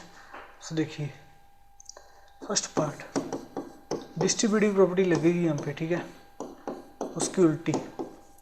इस चीज़ को हम क्या लिख सकते हैं, देखिए A intersection B union A intersection B dash. ठीक है, ये प्रॉपर्टी होती है। अब देखो यहाँ पे ए कॉमन है और दोनों में इंटरसेक्शन है, अंदर यूनियन है। इस रिवर्स थिंकिंग सोचो डिस्ट्रीब्यूटिव लॉ की, वो जी है। जैसे डिस्ट्रीब्यूटिव लॉ होता है ए इंटरसेक्शन बी यूनियन सी, ऐसे ये होता है ना। तो इसका आगे वाला स्टेप क्या होता है कि मतलब डिस्ट्रीब्यूटिव लॉ लगाकर क्या आता है आंसर, ए बी का इंटरसेक्शन यूनियन ए सी का इंटरसेक्शन। जो यहाँ पे फर्स्ट में होते हैं वो सेम होता है, वही चीज़ यहाँ पे लिखी हुई है, बस बी और सी की जगह बी डैश लिखा हुआ है। तो इसका वो उल्टा चलेंगे हम। ठीक है, तो यहाँ पे सोचेंगे क्या बन जाएगा, A intersection B union B dash, ये बन जाएगा। ठीक है, उस डिस्ट्रीब्यूटिव लॉ की हेल्प से। अब देखो बी और बी डैश का यूनियन क्या हो जाएगा, यूनिवर्सल सेट आ जाएगा। और ए और यूनिवर्सल सेट में क्या कॉमन होता है, यही होता है, सबसे बड़ा सेट यही होता है, सारे इसके सबसेट होते हैं। तो क्या आ जाएगा ए। तो इससे ये दोनों प्रूव हो गए। इसी तरीके से हम ये करेंगे, ये देखिए कैसे करते हैं। इसमें हम लेंगे LHS, जो बड़ी चीज़ होती है उसको लेकर छोटी चीज़ में बनाना होता है। ठीक है, वो आसान होता है। अब यहाँ पे भी वही करेंगे हम, बी इंटरसेक्शन ए डैश, बाहर है यूनियन, यहाँ पे सीधा डिस्ट्रीब्यूटिव लॉ लग रहा है, तो ये हो जाएगा A union B intersection A union A dash. अब ये क्या होगा, ये बन जाएगा यूनिवर्सल सेट। यूनिवर्सल सेट के साथ किसी का भी कॉमन लेंगे तो वही सेट वापस आ जाता है, तो इसका आंसर हो जाएगा ए यूनियन बी। तो ये भी प्रूव हो गया। अगला क्वेश्चन देखते हैं। अब देखते हैं 9th question, using properties of sets show that, ये फर्स्ट थिंग और सेकंड दोनों प्रूव करने हैं अपने। ठीक है, सो फर्स्ट देखते हैं।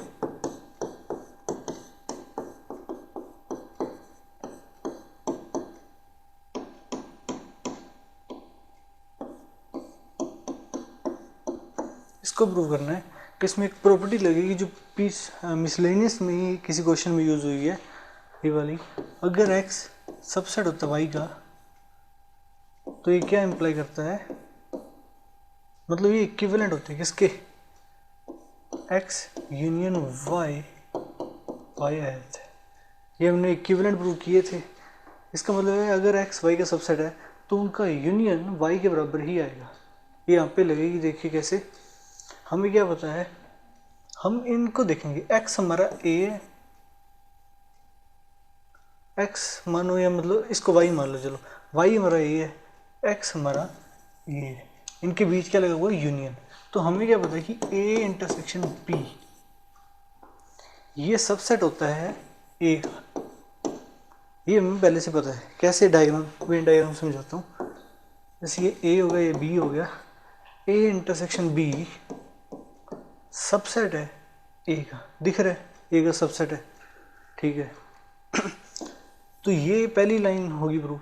सो ये किसको इम्प्लाई करता है कि इनका जो यूनियन है ना, मतलब A union A intersection B, वो वाई के बराबर है। वाई क्या हमारा ए, तो ये ए के बराबर आ गया। इस तरीके से इसे प्रूव करते हैं, उस प्रॉपर्टी की हेल्प से हमने इसे प्रूव कर दिया। अब सेकंड में फर्स्ट की हेल्प से प्रूव कर देंगे। देखिए कैसे, यहाँ पे हम क्या लगाएंगे, डिस्ट्रीब्यूटिव लॉ। क्या बन जाएगा, ये यूनियन ए इंटरसेक्शन बी। अब यहाँ से ये आ जाएगा A union A intersection B. ये अभी हमने प्रूव किया है कि ए के बराबर होता है, तो ये आ जाएगा ए के बराबर, तो दोनों प्रूव हो गए। ठीक है, इस तरीके से करते हैं। अगला क्वेश्चन देखते हैं। अब देखते हैं question number 10th। Show that A intersection B is equal to A intersection c need not imply b is equal to c. ठीक है, तो क्या कहना चाह रहा है, इसका मतलब है कि ये दोनों बराबर हैं, ये इम्प्लाई नहीं करता कि बी सी के बराबर है। मतलब A intersection B A intersection C के बराबर होगा, ये चीज़ इम्प्लाई नहीं करती बी सी के बराबर है। मतलब बी और सी हमेशा जरूरी नहीं बराबर है। अगर ये चीज़ ट्रू होती है तो बी और सी का बराबर रहना जरूरी नहीं है। ठीक है, तो हमें एक काउंटर एग्जांपल देना है, हमें एक एग्जांपल देना है जिसमें ये चीज़ ट्रू और वो चीज़ नहीं हो, जिससे ये प्रूव हो जाएगा। ठीक है, सो हम लिखते हैं, हम इसमें ए को पहले रैंडम ले लेंगे, फिर जो हमारे आंसर है उसमें से थोड़ा सा हेर फेर करेंगे, जिससे एलिमेंट को ऐड कर देंगे, कम कर देंगे। तो उसमें देखते हैं हम कैसे करते हैं। जैसे एग्जांपल कैसे सोचते हैं वो देखो। जैसे ए को हम देखते हैं 1 और 2 ले लेते हैं, बी को हम ले लेते हैं 2,4, सी को हम ले लेते हैं 1,4। अब देखना ये तो वैसे ही रैंडम नहीं है, अभी इसमें कुछ गलत आ जाएगा तो उसे हम सही कर लेंगे। ठीक है, तो ए इंटरसेक्शन बी, तो ए और बी में क्या कॉमन है, 2। ए इंटरसेक्शन सी, क्या कॉमन है इसमें, 1। और doesn't imply b is equal to c. अब ये देखिए, ये दोनों बराबर होने चाहिए थे और वो बराबर नहीं होने चाहिए, तो ये दोनों बराबर यहाँ पे हो ही नहीं थे। तो हमें अपना एग्जांपल थोड़ा देखना पड़ेगा कि जो एग्जांपल ये है उसमें थोड़ा सा देखना पड़ेगा, जिससे यहाँ पे 2 है, यहाँ पे भी अगर 2 आ जाए तो ये दोनों बराबर हो जाएंगे, है ना। तो यहाँ पे 1 हटा देते हैं, 2 रख लेते हैं, फिर 2,4 हो जाएगा। बट एक एलिमेंट और ऐड कर देंगे बिकॉज हम इसके बराबर नहीं करना। यहाँ पे देखिए 2 आएगा। अब ए इंटरसेक्शन सी क्या आएगा, 2, ओनली 2। तो ये दोनों बराबर हो गए हैं, ए इंटरसेक्शन बी बराबर हो गया ए इंटरसेक्शन सी। ये चीज़ ट्रू है। इधर हमने निकाला बी और सी, देखो ये दोनों बराबर है। यहाँ से पता लग रहा है कि ये चीज़ ट्रू होने पर भी बी और सी का बराबर होना कोई ज़रूरी बात नहीं है, बी और सी बराबर नहीं आए, तो ये प्रूव हो गया। अगला क्वेश्चन देखते हैं। अब देखते हैं 11 नंबर question. Let A and B be sets if A intersection X is equal to B intersection X, मतलब इनमें कुछ भी कॉमन ना हो, ये दोनों बराबर हो, and A union X is equal to B union X for some set X, capital X है वो। ठीक है, show that A is equal to B, तो ये बताना है। तो इसको इसके बराबर प्रूव करना है। हमें क्या प्रूव करके दिखाना पड़ेगा कि ए बी का सबसेट है एंड बी बी ए का सबसेट है, तो ये चीज़ प्रूव हो जाएगी। फर्स्ट ऑफ ऑल हम ये प्रूव करेंगे। ये सिमिलरली वैसे ही करना होगा, बिल्कुल सेम टू सेम, तो ये खुद करके देख लेना। ठीक है, बताता हूँ मैं अभी। तो देखो इसका सॉल्यूशन। तो सबसे पहले एक आर्बिट्ररी एलिमेंट लेते हैं, स्मॉल एक्स लिखा हुआ, ये कैपिटल एक्स है, ये सेट है, ये एलिमेंट है। ठीक है, किसका, ए का। ठीक है, कोई एलिमेंट अगर ए में है तो पक्की बात है वो इन दोनों के यूनियन में भी होगा,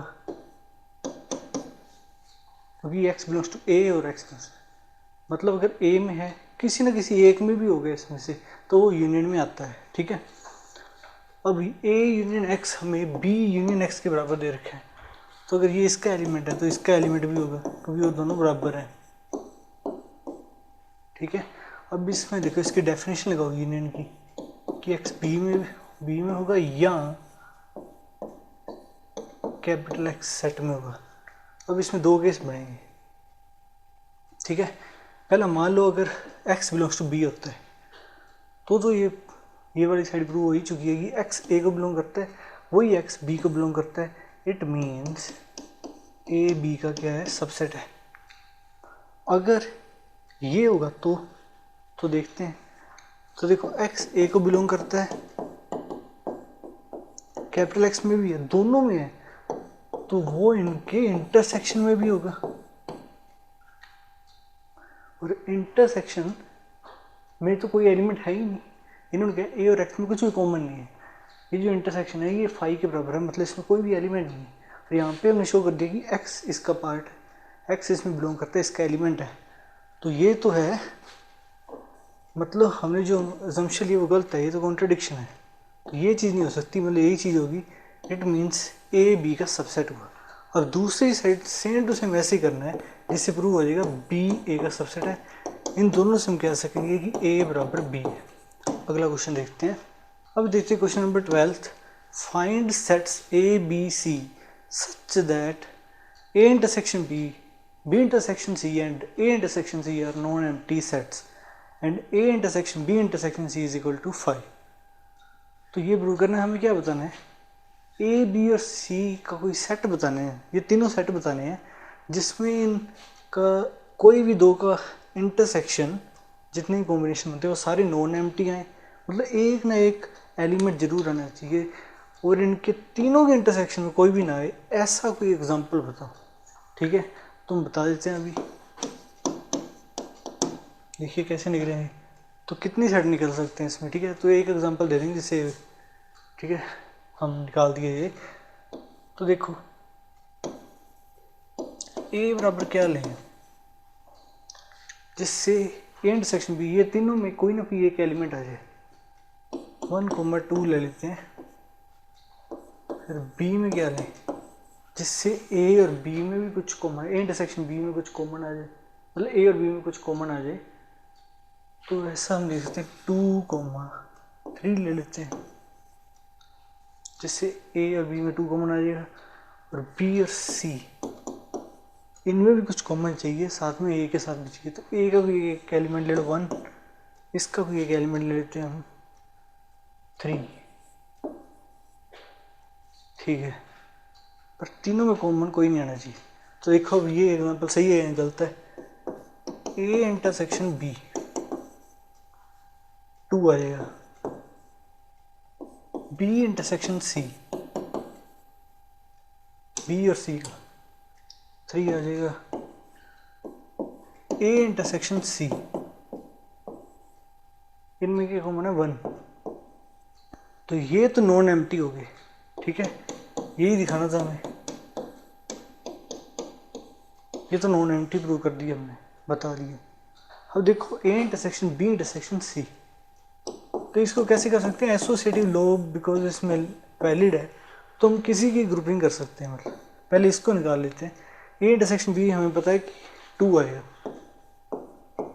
उसका इंटरसेक्शन करना है सी के साथ, इसका इंटरसेक्शन हमें करना है सी के साथ, इसमें 2 है उसमें 1 3 है। ठीक है, तो ये आ गया 5, बिकॉज कुछ भी कॉमन नहीं है, तो ये 5 के बराबर आ गई। इनमें एक एलिमेंट आ गया, मतलब नॉन एम्प्टी हो गई। तो हमने वैसा एक एग्जांपल बता दिया। ठीक है, अगला क्वेश्चन देखते हैं। तो एनसीईआरटी निकालो, उसमें 13th क्वेश्चन, ठीक है, मिसलेनियस एक्सरसाइज का।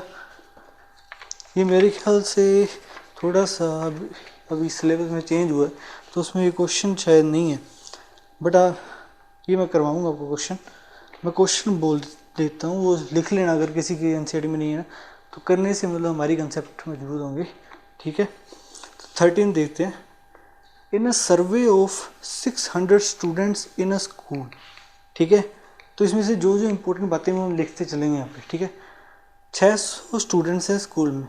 ठीक है, उन 600 स्टूडेंट्स का सर्वे किया गया, उनमें से 150 students were found to be taking tea. अभी 600 स्टूडेंट्स हम यूनिवर्स, पहले भी हमने क्वेश्चन किया ऐसे, यूनिवर्सल सेट 600 है या A union B. A union B नहीं, जो हमें सेट दिए हुए हैं उनका यूनियन मतलब 600 है। ये आगे पूरा क्वेश्चन पढ़ने पर हमें पता लगेगा। ठीक है, तो देखते हैं। In survey of 600 students in school 150 students were found to be taking tea. ठीक है, सो टी वाले को हम टी से रिप्रेजेंट करते हैं, इसमें एन आएगा, इसका भी पता नहीं है। ठीक है, वो आगे पता लगेगा। एन ऑफ टी क्या दिया हुआ हमें 150। आगे देखो 100 वर टेकिंग 225 टेकिंग कॉफ़ी, तो कॉफ़ी वाले सेट को सी से रिप्रेजेंट कर दिया। 225 एलिमेंट्स।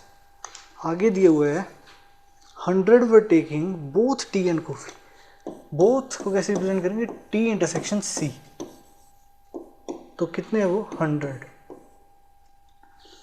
आगे दिए हुए find how many students were taking neither T NOR coffee, ना तो टी लेना है ना ही कॉफ़ी, तो ये हमें क्या करना है, निकालना है। ठीक है, ना टी होना चाहिए मतलब उसका कॉम्प्लीमेंट, ना ही सी होना चाहिए उसका कॉम्प्लीमेंट, दोनों नहीं होने चाहिए, तो बीच में आ गया इंटरसेक्शन। अब देखो इसकी इन्फॉर्मेशन नहीं दी है इन्होंने, अब यहाँ मतलब पता लगता है, जैसे इसमें पता लगता है कि 600 स्टूडेंट में से ज़रूरी नहीं है सभी स्टूडेंट्स मतलब चाय या कॉफ़ी में से ज़रूरी है ले, क्या अब तो तीसरा ड्रिंक भी हो गई उसमें हो। इसमें ऐसा नहीं लिखा कि 600 के 600 स्टूडेंट्स सर्वे में मतलब टी और कॉफ़ी में मतलब इन दोनों में से ही किसी न किसी को मतलब ले रहे हैं। ठीक है, तो यहाँ पे वो लाइन नहीं दी गई, तो ये क्या होगा, ये हमारा यूनिवर्सल सेट ही होगा, यूनियन नहीं होगा। ये 600 टोटल, यूनियन नहीं दिया गया। यूनियन का मतलब होता है टी यूनियन सी, मतलब आइदर टी, मतलब या तो चाय या कॉफ़ी कोई ना कोई एक तो लेगा ही। ऐसा नहीं दिया कि 600 के 6 इन दोनों में से कोई ना कोई एक चीज़ ले ही रहे। ठीक है, इसमें से ऐसे भी हो सकते हैं जिन्होंने ना तो टी ली है ना कॉफ़ी ली, तो ये यूनिवर्सल सेट का एलिमेंट है, ये चीज़ ध्यान रखना। ठीक है, अब देखो सब कुछ दिया हुआ है, हमें क्या निकालना है, ये T dash intersection C dash, तो इसको हम कैसे निकाल सकते हैं, इसका फॉर्मूला जानते हैं, हमने एक प्रॉपर्टी पढ़ी थी, इसको लिख सकते हैं हम n of T union C का कॉम्प्लीमेंट। ये देखो कॉम्प्लीमेंट अंदर जाएगा टी कॉम्प्लीमेंट, और ये चेंज हो जाता है साइन डी मॉर्गन्स लॉ। ठीक है, तो ये पूरे पर आ जाएगा इसके। उसके पहले हमें टी यूनियन सी निकालना पड़ेगा, उसका फॉर्मूला हम जानते हैं, n of T union C किसके बराबर होता है, N of T plus N of C minus N of T intersection सी। ठीक है, एन ऑफ टी हमें दिए हुए that is 150, n of C दिए हुए 225, इनका कॉमन दिए हुए 100, तो कितना हो गया 50, 275। अब इसका निकालना है हमें कॉम्प्लीमेंट। अब कॉम्प्लीमेंट की प्रॉपर्टी भी हम जानते हैं, जैसे कोई भी ए है उसका कॉम्प्लीमेंट क्या होता है, यूनिवर्सल सेट में से ए को माइनस कर देना। ठीक है, सो ये क्या आ जाएगा, एन ऑफ दैट, ये आ जाएगा n of universal set minus N of T union C, तो ये हमारे पास 600 है, यूनियन हमने अभी निकाला है 275, तो वो उसमें से माइनस हो जाएगा, तो क्या आ जाएगा 325 आ जाएगा, जो हमें आंसर चाहिए था। ठीक है, यही पूछा था हमसे ये वाला, इसका आंसर आ गया 325। अगला क्वेश्चन देखते हैं। अब देखते हैं क्वेश्चन नंबर 14। सो देखो क्या है, मैं पढ़ के सुना देता हूँ आपको question. In a group of students 100 students know Hindi. So जो दिया वो उसने हम साथ के साथ लिख लेते हैं, 100 स्टूडेंट्स नो हिंदी, हिंदी वालों को एन ऑफ एच से रिप्रेजेंट कर लेते हैं, 100 स्टूडेंट्स। 50 नो इंग्लिश,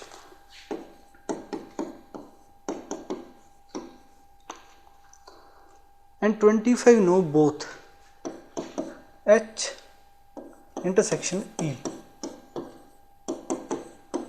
25, ठीक है, each of the students knows इधर हिंदी और इंग्लिश, ये रही वो लाइन, अगर वो पिछले क्वेश्चन में आती तो वो यूनियन होता। इसका मतलब है कि हर स्टूडेंट या तो हिंदी ले रहा है या इंग्लिश। ठीक है, मतलब जानता है। ठीक है, सो कोई ना कोई एक हिंदी और इंग्लिश में से हर स्टूडेंट कोई ना कोई जानता है, तो इसका मतलब है इसमें यूनिवर्सल सेट नहीं लेंगे हम, मतलब यूनियन के बारे में बताया गया है। How many students are there in the group, पूरे स्टूडेंट्स में कितने स्टूडेंट्स का ग्रुप होगा। ठीक है, यहाँ पे यूनिवर्सल सेट नहीं आएगा, यहाँ पे आएगा यूनियन, बिकॉज ये लाइन दी गई हर एक ग्रुप का स्टूडेंट हिंदी या इंग्लिश में से किसी न किसी एक को तो जानता ही है। ठीक है, how many students are there in the group total, तो क्या होगा H यूनियन E, ये निकालना है हमें। जो या तो हिंदी जानते हो या इंग्लिश, ठीक है। ये हमें फाइंड करना है, इसका फॉर्मूला हमें पता है, N of h union e is equal to n of h plus N of e minus N of H intersection e. तो n of h 100 plus N of e 50 minus इनका intersection 25, ये आ जाएगा 125। ये है इतने स्टूडेंट्स का मतलब लिया गया डेटा, जिसमें से 100 हिंदी जानते हैं, 50 इंग्लिश जानते हैं और 25 दोनों जानते हैं। और ये इसका आंसर होगा 125। अगला क्वेश्चन देखते हैं। अब देखते हैं question number 15। In a survey of 60 people, इसको भी नहीं लिखते हैं, आगे देखेंगे। It was found that 25 people read newspaper H. और फिर 26 read newspaper T.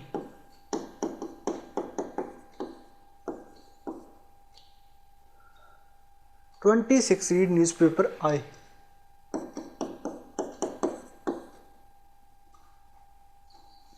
9 read both H and I.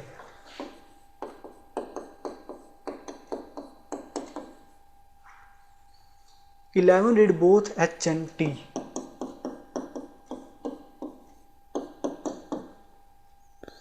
8 read both T and I.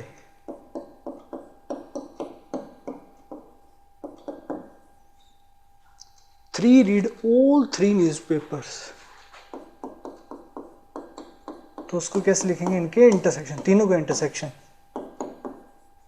तो ये डेटा हमें गिवन है, हमें फाइंड करना है। 2 पॉइंट दिए हुए हैं, 2 क्वेश्चन है इसमें। पहला क्वेश्चन है कि द नंबर ऑफ, फाइंड करो the number of people who read at least one of the newspapers. ठीक है, at least one of the newspaper मतलब जो या तो एक अखबार पढ़ते हो या 2 पढ़ते हो, वो भी आ जाएंगे, या तीनों ही पढ़ते हो। तो ये क्या होता है, यूनियन। ठीक है, एटलीस्ट का मतलब होता है यूनियन। ठीक है, सो नंबर इसमें क्या निकालना है हमें, पहले क्वेश्चन में वो निकाल लेते हैं, n of h union t union i. वो तो भूल ही गए हम, इन अ सर्वे ऑफ 60 पीपल, वो है यूनिवर्सल सेट के। इसमें क्योंकि इसमें बताया है कि तीनों के तीनों मतलब हर कोई इन तीनों में से कोई ना कोई पढ़ता है, मतलब पढ़ता है, क्या चीज़ है, हाँ न्यूज़पेपर पढ़ता है। वो नहीं दिया, वो मतलब वो क्या है, यूनिवर्सल सेट है। मतलब एन ऑफ, इसका कोई इसमें यूज़ नहीं है बट वैसे दिया हुआ है इस क्वेश्चन में। ठीक है, यूनिवर्सल सेट कितने हैं, उसके कितने एलिमेंट्स हैं, 60। सो अब देखते हैं इसमें, इसका फॉर्मूला भी पता है हमें, क्या होता है, N of h plus N of T plus N of i minus N of H intersection T minus N of H intersection i minus t intersection i plus h intersection t intersection i. So इसमें रखो और value find करो बस। N of h के 25, n of t 26, n of i 26 minus में h intersection t that is 9, h intersection t पूछा था, H intersection T वो दिया गया 11, वो आएगा 11 minus h of H intersection i वो कितना आएगा 9, टी इंटरसेक्शन आई वो आएगा 8, फिर आएगा प्लस में 3। तो देखो कितने बनेंगे, ये 50, 75, 77 हो गए, तो 77 और 3 80, 80 में से ये क्या हो गया, माइनस 28 कर दो तो आ जाएगा 52। ये हमारा इस यूनियन का आंसर है। इसका ही 15th का सेकंड क्वेश्चन देखते हैं, वो निकालते हैं। हमें पूछा है कि जो सिर्फ एक ही न्यूज़पेपर पढ़ते हैं वो कौन से होते हैं जैसे उसे हम लिखना चाहें तो ऐसे लिख सकते हैं, एच पढ़ते हो, टी और आई को नहीं पढ़ते हो, प्लस में, मतलब ये तो हो गया सिर्फ कोई एच अखबार पढ़ता है, और यहाँ पे कोई टी पढ़ता है बट आई और एच को नहीं पढ़ता, प्लस में। यहाँ प्लस क्यों आ रहा है, क्योंकि या तो एक एच को पढ़ेगा, या अकेले टी को पढ़ेगा, या अकेले आई को पड़ेगा। ये तो मैंने लिख के दिखाया है कि मतलब ऐसे लिख सकते हैं, बट ये हम लिखेंगे नहीं, ठीक है। ये वही चीज़ है, यहाँ पे ओनली लिख लेंगे हम। इसका क्या मतलब, देखो हमें क्या निकालना है, exactly one newspaper, only H जो सिर्फ एच को पढ़ता हो, प्लस ओनली टी जो सिर्फ टी को पढ़ता हो, प्लस ओनली आई जो सिर्फ आई को पढ़ता हो। इनमें प्लस क्यों आया है, बिकॉज यहाँ तो एच को पढ़ेगा एग्जैक्टली वन, ठीक है, यहाँ के लिए प्लस आता है, यहाँ टी को पढ़ेगा यहाँ आई को, ओनली लगा दिया हमने सिर्फ एच टी और आई। इसको कैसे निकालेंगे, पहले एन ऑफ ओनली एच, तो इसका मतलब सिर्फ एच। इसको मैं वेन डायग्राम से समझाता हूँ।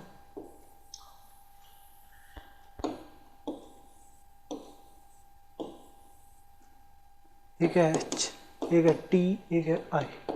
हमें निकालना है ओनली एच। वो एरिया कौन सा होता है, वो होता है ये वाला एरिया, एच का वो एरिया जिसमें टी और आई ना आए, सिर्फ एच आए। तो इसको कैसे निकाल सकते हैं, इसको निकालेंगे हम, पूरे को ले लेंगे पहले, एन ऑफ एच, उसमें से इसको माइनस कर देंगे ये वाले को, और इसको माइनस कर देंगे।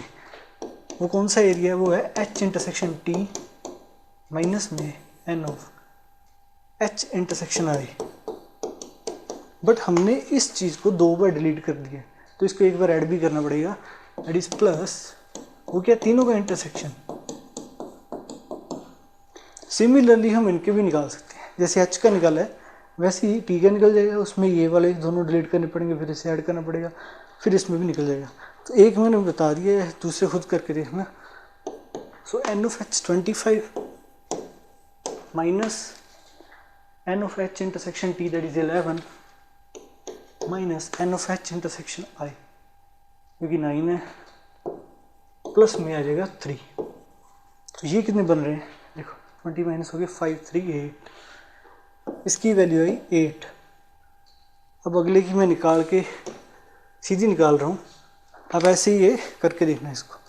सो एन ऑफ टी आएगा उसमें 26, माइनस में क्या आएगा, टी और आई इन दोनों का इंटरसेक्शन, टी और आई इन दोनों का इंटरसेक्शन दैट इज -8 हो जाएगा, और टी और आई निकल गया, एच और आई क्या है, दैट इज 9, प्लस में आ जाएगा 3, तो ये हो जाएगा 29, ये हो जाएगा 17 कैंसिल दैट इज 12, ठीक है। तो इसकी वैल्यू आ जाएगी, इसकी वैल्यू 8 आ गई, इसकी वैल्यू 12 आ गई, एक चीज़ रह गई ये, तो इसकी क्या आएगी वो देख लेते हैं। एन ऑफ आई निकालेंगे पहले, दैट इज 26, यहाँ पे निकाल लेते हैं 26। क्या निकालना है हमें, एन ऑफ ओनली आई, तो इसमें से एच और आई को माइनस करना पड़ेगा, H intersection I that is 9, T और आई को भी करना पड़ेगा दैट इज 8, प्लस 3 तो हमें करना पड़ेगा, ठीक है।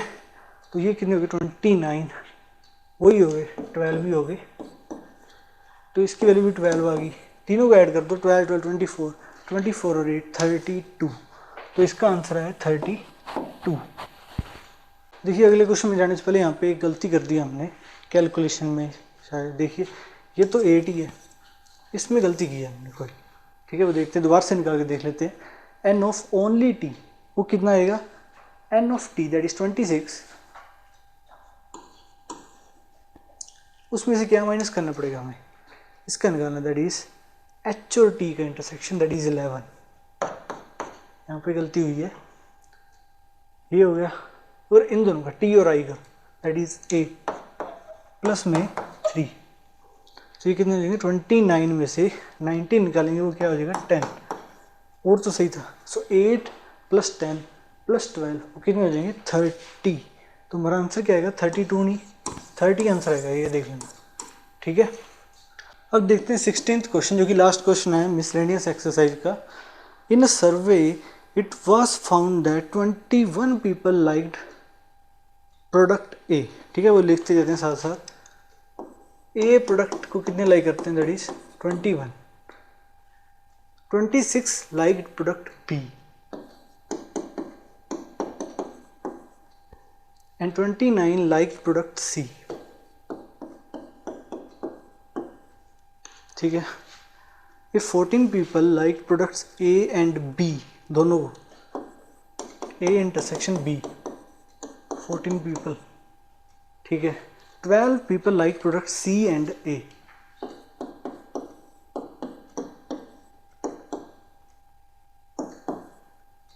ठीक है, 14 people liked product B and C.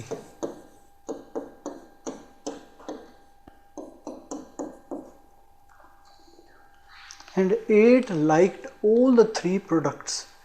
ठीक है, तीनों के तीनों.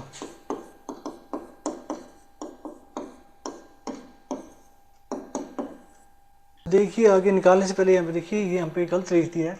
क्वेश्चन में 29 दिया हुआ है, 26 नहीं, सी प्रोडक्ट वाले. ठीक है, 29 है. तो निकालते हैं. हमें निकालना क्या है, find how many liked product c only. So हमें निकालना है ओनली सी. पिछले क्वेश्चन में मैंने इसका बताया था वेन डायग्राम से फॉर्मूला, वो यहाँ पे चेप रहा हूँ मैं. NOC माइनस NOC इंटरसेक्शन है, सी से जो दोनों इंटरसेक्शन हो रहे हैं वो वाले माइनस कर दो, प्लस कर दो A intersection B intersection C.